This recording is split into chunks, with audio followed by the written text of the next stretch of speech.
विधवा लूना आधी रात को सो नहीं रही थी। उसने अपने संदूक से लकड़ी के बनाए हुए बेहद सुंदर और जटिल औजार निकाले। फिर उसने एक लकड़ी के आदमी पर थूका और वह अचानक जिंदा हो गया।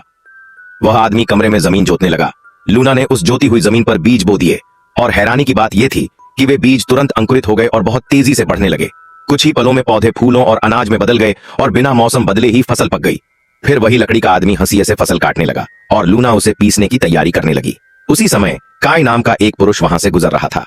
उसने लूना का छोटा होटल देखा और एक रात रुकने की इजाजत मांगी। चूंकि होटल भरा हुआ था, उसे सामान रखने वाले कमरे में जगह दी गई। रात को वह ठीक से सो नहीं पा रहा था। तभी दरवाजे की दरार से एक रोशनी की किरण आई। उत्सुक होकर उसने देखा कि लूना पत्थर की चक्की से अनाज पीस रही थी।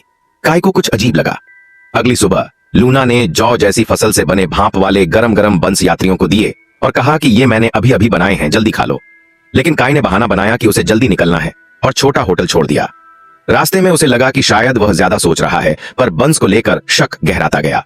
वह वापस आया और दीवार पर चढ़कर झांका। अंदर यात्री बंस खा रहे थे, लेकिन जैसे ही उन्होंने उन्हें खाया, वे धीरे धीरे गधों में बदलने लगे। लूना जोर जोर से हंसी और बोली, अब सब वापस गधे के तबेले में जाओ। काय को सब समझ आ गया। लूना असल में एक धोखेबाज थी जो इंसानों को गधा बनाकर बेचती थी। काय ने तय किया कि पहले वह लोयांग जाकर अपना काम निपटाएगा, फिर लौटकर बदला लेगा। 1 महीने बाद काय फिर से उसी छोटे होटल में आया, जो अब और भी बड़ा हो चुका था। लूना अभी भी जवान आदमियों को गधा बनाकर बेच रही थी। काय ने दोबारा रात रुकने की इच्छा जताई।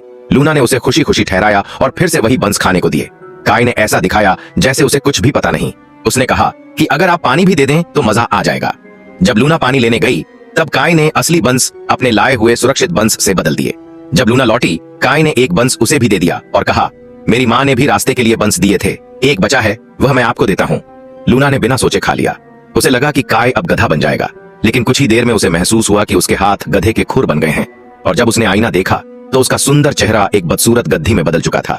काय ने कहा, ये वही बंस हैं जो तुमने बनाए थे, अब भुगतो, क्योंकि ये तुम्हारा ही कर्म है।